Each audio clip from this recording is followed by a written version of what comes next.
2월의 첫날 새벽 다 함께 우리의 마음을 모아 하나님께 예배를 드리시겠습니다.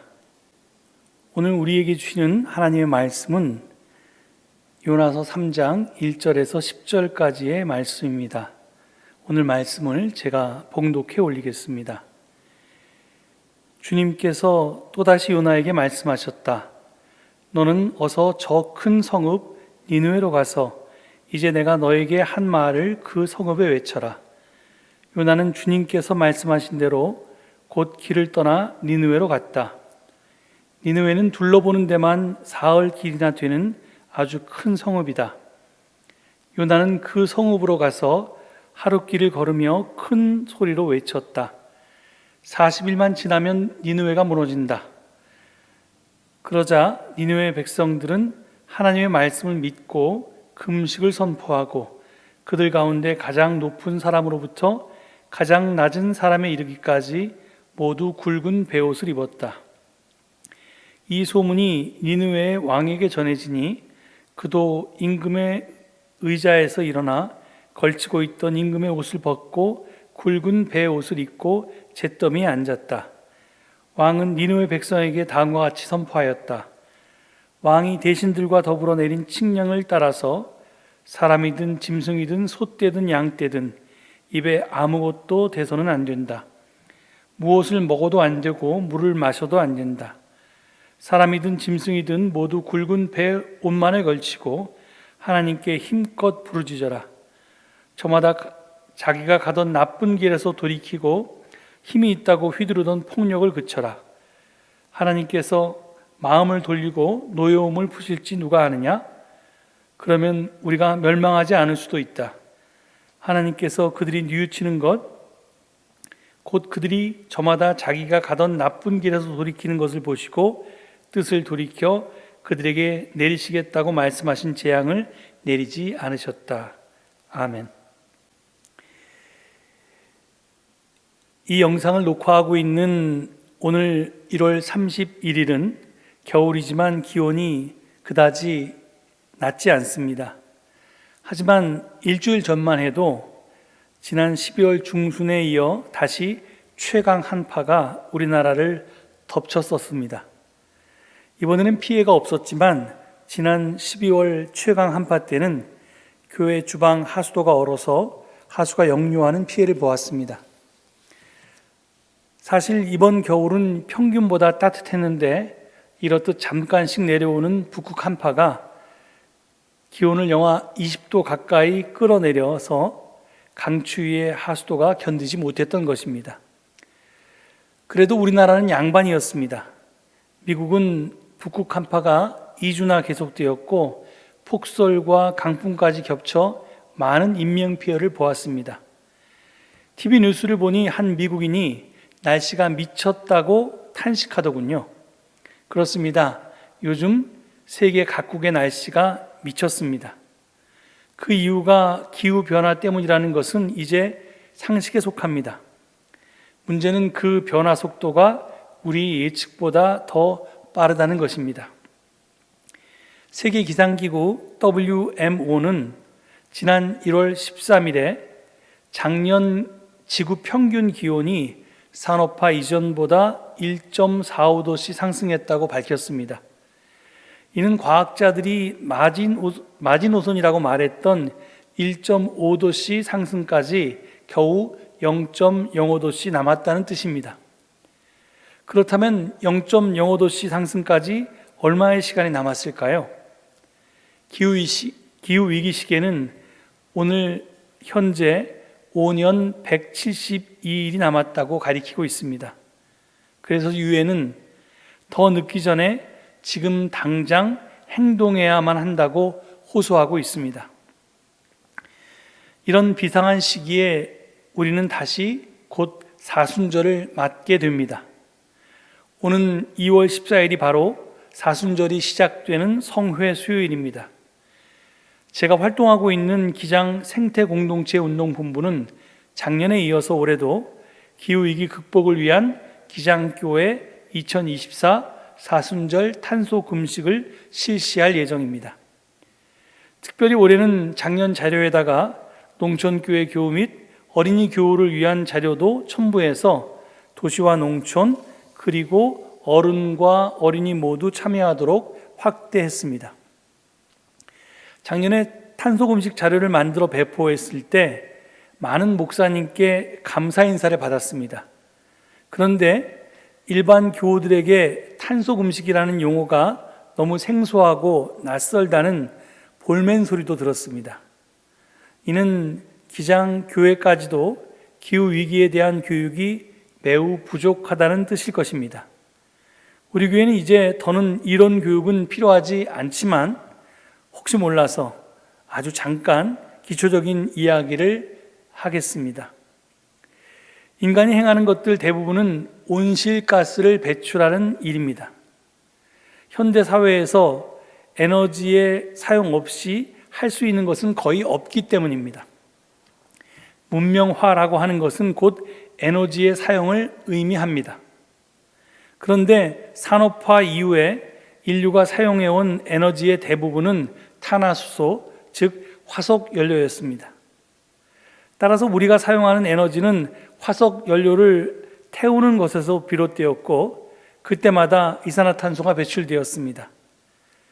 이 이산화탄소는 없어지지 않고 우리 대기에 계속 쌓여서 지구가 태양으로부터 받은 열을 밖으로 나가지 못하도록 가두어 두는 역할을 합니다.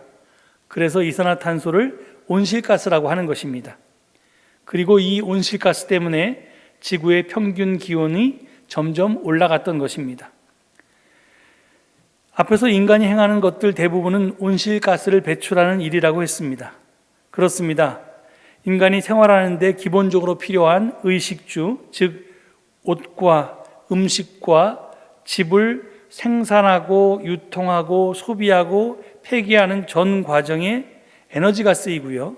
그리고 그 에너지의 사용은 탄소 배출로 이어집니다. 그리고 탄소 배출은 지구의 온난화를 가져오고 지구 온난화는 기후위기, 기후재앙을 초래하게 됩니다. 따라서 탄소금식이라고 하는 것은 탄소를 먹지 않는다라는 말은 아닙니다. 우리가 의식주 생활을 하면서 배출하는 탄소의 양을 줄이자는 것입니다. 우리가 살기 위해서 탄소를 배출하지 않을 수는 없지만 줄일 수는 있습니다. 그리고 살기 위해서 어쩔 수 없이 배출한 탄소는 나무와 같은 탄소 흡수원을 통해서 상쇄시킬 수도 있습니다. 이렇듯 사순절 탄소금식은 우리가 일상생활을 하면서 배출하는 탄소의 양을 줄이고 또 배출한 탄소를 상쇄하는 그런 생활 습관을 갖게 하자는데 그 취지가 있습니다. 오늘 본문 말씀은 요나서 3장 전체입니다. 하나님이 요나에게 말씀하셨고 요나는 니느웨로 가서 외쳤습니다. 40일만 지나면 니느웨가 무너진다. 그러자 니느웨 사람들은 이 하나님의 말씀을 믿고 금식을 선포하고 가장 높은 사람부터 가장 낮은 사람에 이르기까지 모두 굵은 베옷을 입었습니다. 회개한 것입니다. 그런데 이게 끝이 아니었습니다. 이 소문이 왕에게 전해지자 왕도 굵은 베옷으로 갈아입고 잿더미에 앉았습니다. 왕도 백성과 함께 회개한 것입니다. 왕은 사람이든 짐승이든 아무것도 먹지도 마시지도 말고 모두 굵은 베옷만 걸치고 하나님께 힘껏 부르짖으라고 명했습니다. 저마다 나쁜 길에서 돌이키고 힘이 있다고 휘두르던 폭력을 그치라고 칙령도 내렸습니다.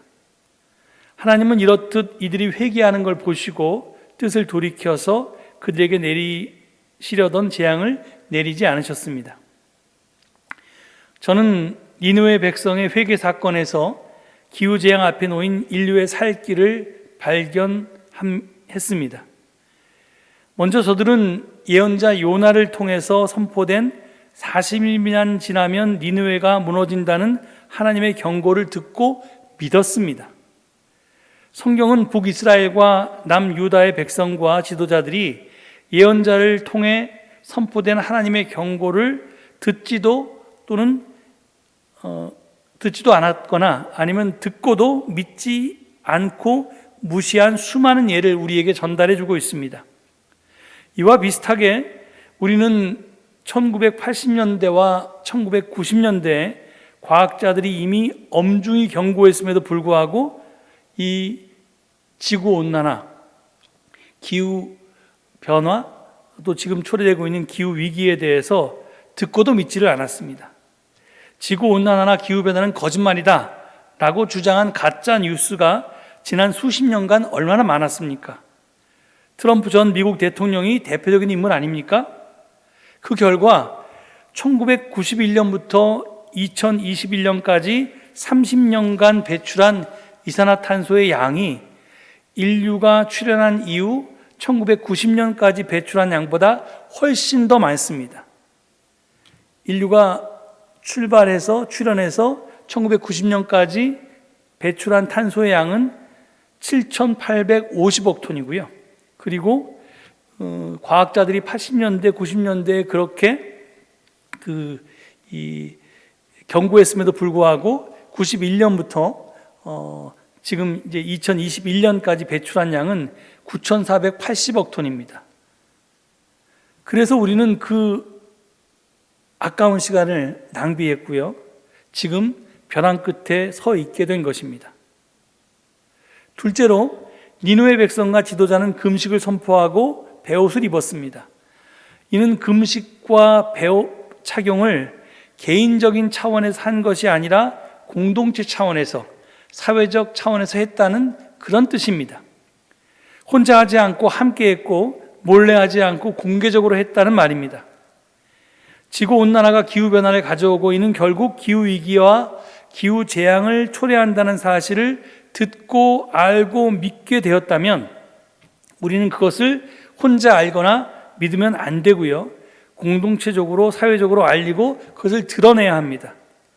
그래서 함께 이게 문제다라는 것을 모든 사람들이 알게 하고 그리고 이 해결을 위해서 같이 뜻을 모으고 힘을 모아야 합니다. 함께 걸으면 길이 생기게 되기 때문입니다. 셋째, 니느웨 백성과 지도자들은 말로만 또는 머리나 마음으로만 회개하지 않았습니다. 행동으로 회개했습니다. 니느웨 왕은 백성들에게 저마다 자기가 가던 나쁜 길에서 돌이키고 힘이 있다고 휘두르던 폭력을 그치라고 명령했습니다. 그리고 온 백성은 그 명령에 따랐습니다. 그래서 하나님은 그들이 뉘우치는 것을 보고 곧 그들이 저마다 자기가 가던 나쁜 길에서 돌이키는 것을 보시고 하나님께서 뜻을 돌이켜서 그들에게 내리시겠다고 말씀하신 재앙을 내리지 않으셨다고 10절은 고백합니다. 우리도 멸망하지 않으려면, 기후재앙을 멈추려면 가던 나쁜 길에서 돌이켜야만 합니다.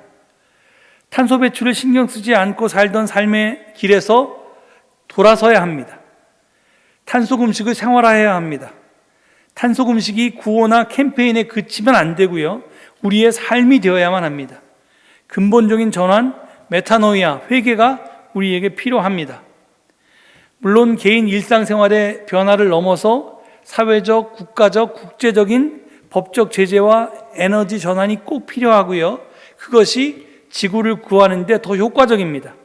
하지만 그것을 이루어내려면 내가 먼저 바뀌고 바뀐 내가 우리 사회를 향해서, 국가를 향해서, 국제사회를 향해서 그렇게 외쳐야지만 그 말에 힘이 있게 됩니다. 그렇게 한 사람이 여러분도 잘 아는 2003년생 기후활동가인 그레타 툰베리죠. 그가 세계 지성들과 함께 쓴 기후위기 교과서가 있습니다. 책 제목이 기후책인데요. The Climate Book이라고 하는 건데 그것이 2022년에 출판되었고요. 우리나라에서 2023년 작년에 번역되어서 출판되었습니다. 그 책에서 툰베리는 이렇게 말합니다. 이제는 이것저것 가릴 때가 아니다. 우리가 할 수 있는 모든 행동을 해야 한다. 정부한테만 변화라고 하는 게 아니라 지금 그거는 요구할 수 있지만 내가 정부를 변화시킬 수 없다면 지금 나부터 변하자. 지금 이것저것 이게 더 중요하니까 이거 하고 차선책은 나중에 하자 이런 게 아니라 내가 할 수 있는 모든 행동을 다 해야 된다는 겁니다. 그리고 이런 말도 했습니다. 의미 있는 기후행동을 하려면 많은 것을 바꾸어야 한다. 그러나 근본적으로 따져보면 우리가 바꿔야 할 가장 중요한 것은 우리 자신이다. 내가 바뀌어야지만 사회도 바뀌고 국가도 바뀌고 세계도 바뀌고 이 지구의 운명도, 아니 인류의 운명도 바뀔 수 있다는 것입니다. 그리고 희망은 우리가 만들어야 하는 것이다 라고 말했습니다. 먼 옛날 하나님의 경고를 듣고 믿어서 삶을 근본적으로 전환했기에 파국을 막았던 니느웨 백성처럼 우리가 기후 위기에 대한 하나님의 경고를 듣고 또 믿어서 그리고 우리의 삶을 근본적으로 전환해서 인류를 파국에서 구해낼 수 있기를 바랍니다. 물론 마중물 정도 역할을 할 수 있겠죠. 하지만 우리의 이 사순절 탄속 음식이 그런 마중물이 될 수 있기를 간절히 바랍니다. 먼저 이 일을 시작했던 우리 서울제일교회 교우들께서 이번 사순절엔 더 철저히 탄속 음식을 하시고 정말 그것들이 우리의 삶의 습관이 되고 삶의 양태가 될 수 있도록 됐으면 좋겠습니다. 이 말씀 생각하시면서 잠깐 하나님 앞에 묵상으로 기도하시겠습니다.